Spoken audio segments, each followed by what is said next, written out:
Welcome to Safe and Sound, sponsored by White Mountain Fire and Life Safety. I'm your host, Kirk Webb, and today on the show we have John Wisner and Bill Solomon that work for NPC at the Northern Arizona Training Center, specifically dealing with law enforcement and fire academy.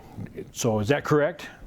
Yeah, that's correct. So John, tell me a little bit about your background and kind of where you come from and how you ended up where you're at right now. Well, my background was on the law enforcement side. I've worked in multiple agencies. I started here in Sholo a long time ago. Went to Pine Top and then finished my career with the Department of Public Safety and Highway Patrol. I retired in 2015, and an opening, the previous director, Stuart Bishop, was retiring in 2018, and I applied and got the job in spring of 2018 as the director of the Northeast Arizona Training Center, which is located on Paper Mill Road in Taylor. So your background is typically with the law enforcement side of training? Yes. Actually, in 2018, I signed up and went through the Fire 1 and Fire 2 program taught by Captain Solomon as well as Chief Wood from Timber Mesa Fire Department. The class is an evening class for adult learners, and so I signed up for that in January of 18 and completed that in May, right after I got the job. So you are a certified firefighter through the state of Arizona, and even took the national test. Yes. And skills test. I did. So that's pretty awesome. I'm 58. not even going to say. So I was there you 58 go. at the time. So, well, welcome to the light side of the business. No, and I have been doing this for several years myself, and I love working with our law enforcement up here. We got a good. It's a good relationship up here with law enforcement and fire. And so, Bill, yes. Kind of what's your background? How you got into where you're at now, and what do you still do? Sure, I got into the fire department. I'd actually was running a business. We had a small volunteer department, and so I had some folks that kept begging me to get on, so they probably asked me to try to get on for several years, and I really didn't have an interest in doing the fire. I liked what I was doing, and finally I consented I would do it. I like to help my community, and so that's what I did. And in 1996 I joined the department, took the class. They actually took a academy here. It was being run at Sholo Fire at the time. Graduated from that, and then we were doing some training one night, and we had a representative from Dean Belknap from the MPC came in, talked about trying to get the program going some more and looking for help. And one of my colleagues, Scott Burt, actually took the job as coordinator. And so one of the programs that developed was the NAVIT program, wanted to become and get college credit. And so he developed a program and asked me to help with that. So I started helping with that quite a bit. And then in 2004, they hired me to do that full time. So now I'm doing that full time as a faculty for fire science. So you talk about the fire science program and specifically with the NAVIT students. Now, they not only are students at the high school level, and typically junior, senior age students, which is an awesome program. Yes. And we've got several students that have gone through that program, some of which are now, captain level. And so it's really a good program. But not only the NAVIT students, and they're not only high school students, but they're actually college students as well. Exactly. And so the NAVIT program is kind of unique. They get to not only do the fire academy program to get certified to be a firefighter, they take a few other classes along with that to help them along in getting a degree, hopefully, if they move on.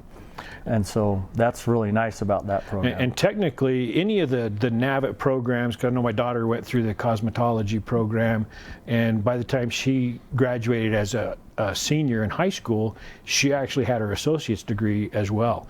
So very difficult to do that in our program and at the high school. I do have one this year that will graduate from college before he does from high school with a associate's in fire science. Very difficult to do. You got to be doing EMT and a few other classes, and you got to be an exceptional student to do that. I've got one and a few in the past that have done it, but very difficult to do it by then. Right, but they have a good jump start to get an associate degree through Northland Pioneer College when they do complete. So even if they are not quite there, a few more classes, and now the big class they mainly need to be hireable is to take the EMT. Right. And so most of them will do the fire, and then they'll be able to do the EMT, and then get some other classes, and then they're employable that way. What's the length of the EMT course? That, I mean, is it just a semester long, and they can get just that? about the same as an academy we do for fire, almost the same for EMT. Gotcha. You bet. And then you not only have that, you actually have adult classes which are held like after working hours, normal 8 to 5 type of deal. Yeah, so we meet twice a week and a lot of Saturdays to get all the curriculum in we need to be able to state certify. So we've got many adult students, anywhere from 19 to 45 or I wasn't even the oldest in my class. So. So many of them have been paramedics for many years, but they want to get that, and they go. And so we do those programs every semester, and several in those classes that move on. And the program that you guys at the end of, you take the state test and also the national skills test. So if some of these states accept the curriculum certifications that they earn here in Arizona, they theoretically can go to other states, and depending on that state, what they require at that point to become qualified to be hired on and not have to do the academy again per se. Correct. Yeah. So state certification, we say state certification, but it is nationally accredited certification. Exactly. They could move on to another state to be hired. Several of my students have moved on to other states, and they've accepted that and been hired from that. So yes. And it's been a wonderful program with being able to see these students come out. And I know a lot of us already firefighters, we asked to come in and help out with the skills testing.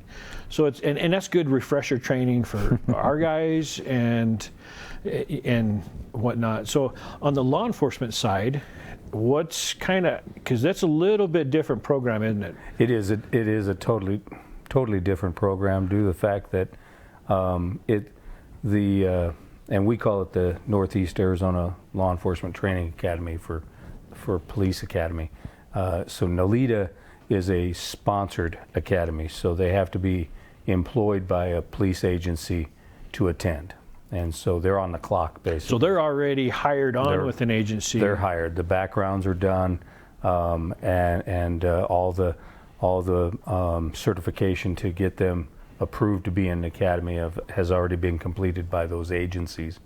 And currently we have this class in session right now is at 15. We started with 23, but lost quite a few at the beginning due to the physicality of the academy primarily. But the academy is supported by all the local agencies up here, predominantly with not only staffing the academy, but providing all the instructors. Just like most of the fire agencies up here help us out with a variety of instructors or adjunct instructors that come in and help teach. The academy is 800 hours over 20 weeks, and when they come out of that, they are state certified by Arizona Post certification. So, and maybe you can dispel a rumor that I heard at one point, because I know some of these law enforcement academies are actually, they live on campus. Is that something that Well, NPC is looking at? Actually, Northland Pioneer College has been partnering with not only our program but our construction program. The construction program has been building tiny homes, and we're going to be placing those tiny homes on site so that we'll have rooms, housing, probably to enable us to have 18 people on site if needed. Right, because some of these students, if they're not staying in town or on campus, their travel time and distance is pretty significant, and the way your academy is structured, there's a lot of running, and it's very time intensive. The police academy starts at basically 6:30 in the morning and doesn't get over until 5:30, sometimes 6:30 at night, and we run Monday through Thursdays primarily on that. And so on-site housing is going to assist us in that.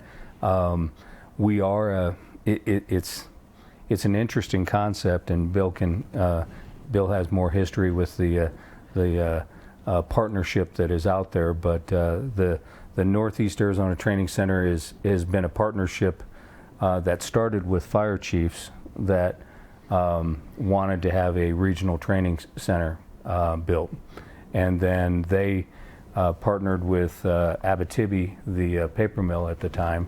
Abitibi donated the land, and then the fire chiefs got together and started to develop a plan to build the training center. And then they brought in the police chiefs along with Navajo County and Northland Pioneer College, as well as the town of Taylor. And I'm trying to think if there's any other original partnerships. Forest Service. And it was a large partnership, and so we provide not only regional training for law enforcement, but all the fire regionally is allowed to train there, as to include first responders from APS, SRP, and the Forest Service. So a lot of your students, I mean, what's kind of the general, where do they come from? What agencies are typically involved with? On the law enforcement side? Yeah.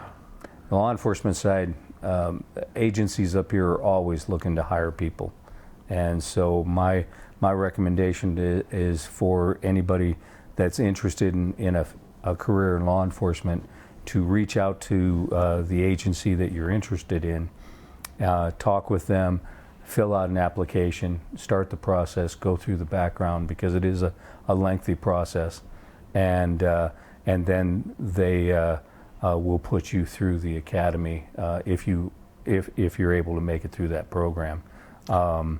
This time, actually, we've had people from all over the state. Predominantly on the east side of the state, but this academy currently we have a recruit from Greenlee County. We had one from Clifton PD. We have currently one from Hopi Resources, and so a lot of them we've had them from Payson. So which is huge travel time, and but so all the way up to the top end of the state, to the bottom end of the state, and that's pretty interesting, and to be recognized as a quality service. These agencies coming from other counties and all over, that just shows the integrity and the impact that this academy that you guys have put together is why it's important, why it's sought after. Yeah, it's very well supported by our local partners. I can't say enough about the Show Low Police Department, Navajo County, Winslow Police Department have regularly provided staffing, which that means that's one person off the road for anywhere from 6 months to potentially a year to provide staffing at there. And then all the agencies up here provide people for instructing. And I've even seen some DPS officers in there. DPS is a strong supporter. So it's pretty pretty nice to have that support. And I live not too far from the training center, so middle of the night I hear this guns going off, and not the middle of the night, but late. but it's and so I hear that, and personally, my personal opinion is I like that, because now we have people that are interested in getting into the service, because it's all about public service. And they're getting trained, because the world these days is not like when we grew up. And I think we're kind of all around the same age range. I can still remember growing up, we left our keys in our vehicles, doors unlocked. Don't do that anymore. And yeah, we can't. It's not. And and you think, is it going to happen in small town Arizona? It does. Yeah. Unfortunately. So knowing that we're getting quality trained law enforcement people is, to me, is a comfort.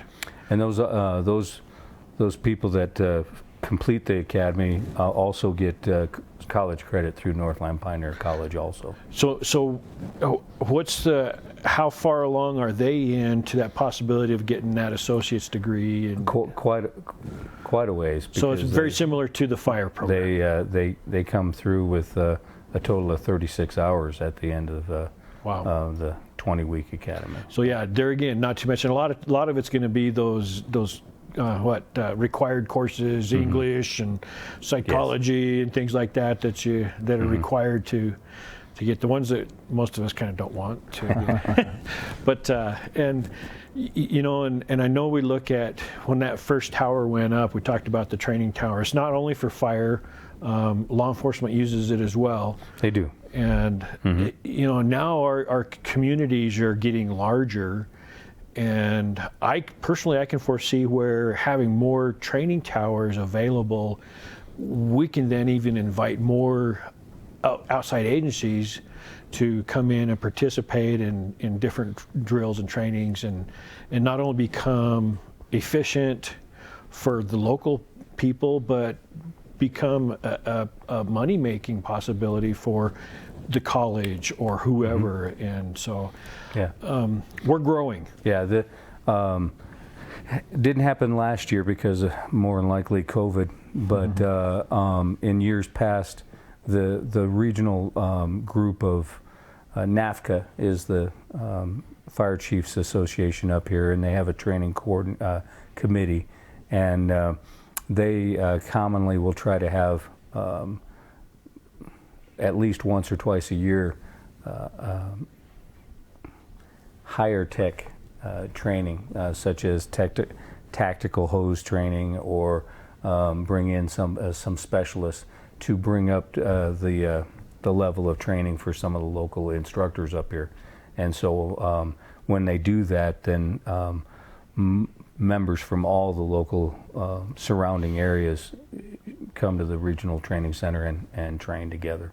I know one of the things that part of my job position is doing fire investigations, and we're looking at trying to maybe even incorporate, and I know the term arson is really not the proper term to use. People call it that, arson, but we want more people to be trained, not only scene preservation, but how to identify where a fire starts, and all those different kinds of things, and if we can get that curriculum in place, now we can even, instead of sending our guys off campus for a week at a time, currently the arson classes that are available through the state, it's a week long.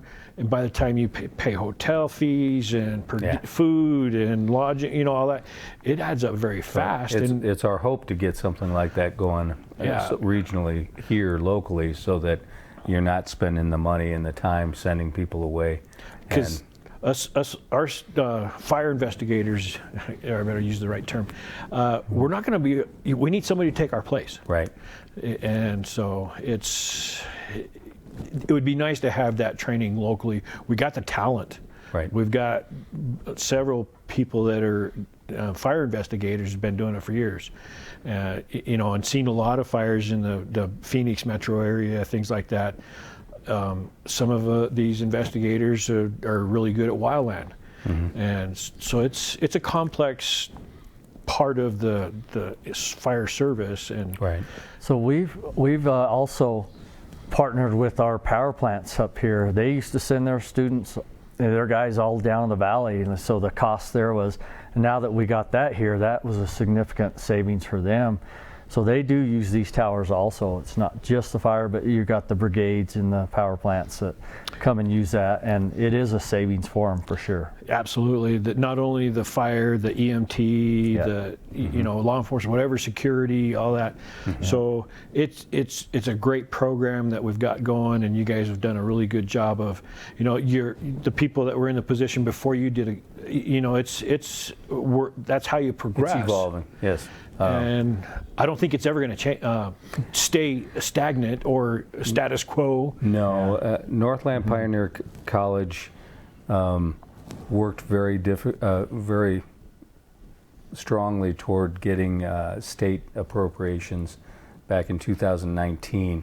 We were hoping to already have ground broke on that housing by now, but we did receive a $1 million support from the state to advance the classroom portions of the training center, because we've pretty much outgrown what we have out there. With the partnership that we have, nobody really owns the property, and so it's kind of difficult to get buildings built. But we're in the process of getting the housing. We should break ground on the housing this year, as well as build a virtual simulator building for the law enforcement side. And then the next phase of that master plan is to enhance our classrooms so that we have more room out there, because the nighttime classes, the weekends are almost every weekend we have something going on, whether it's ropes training or hazmat or wildland. There's always something going on out there. There's a variety of things that fire covers, and Yes. I'm sure same thing on the law enforcement side. Yeah. And technology is going to keep advancing and changing, and we've got to be in that position of being able to adapt and be trained and ready for those conditions, and regardless of whether it's fire or law enforcement. And and I can foresee in the future that you're probably going to have more instructors. And law enforcement, you guys do 2 academies a year, is that correct? We have consistently since 2018 been running two a year, and up till about 2000. And a big part of that is funding. I mean, it just costs a lot of money for these agencies to send somebody to a different academy, say in Phoenix or Prescott or Tucson, and we, because of our partnership here, keep the cost down as much as we can. And in fact, across the state, the universities and community colleges, you're still the cheapest. by far, I guess cheapest is probably not the right word to use either. I would say most affordable. most affordable. And right now, Northland Pioneer College has dedicated, due to the COVID crisis, they've reduced the cost to the students. Keeping in mind, Bill provides, and we have a few other instructors that provide online adult learning classes, but we've had to transition to quite a few online, but you can't teach people how to fight fires remotely and completely. And so It's kind of like playing a video game. So we've had an exception to the college's restrictions, and understandably so, and it's compressed our classes a little bit, but we're doing the best we can under the restrictions that we have. Well, and even with that thought in mind, I know when I get into work every morning, we take our temperature, and we're looking out for those. And if we're told if you feel sick, just call in and say, hey, you know what? So we're not taking those chances. Right. We have had some people, I've been one of those that I tested positive and had to take my and quarantine and take my time off, but I've been healthy and find sense.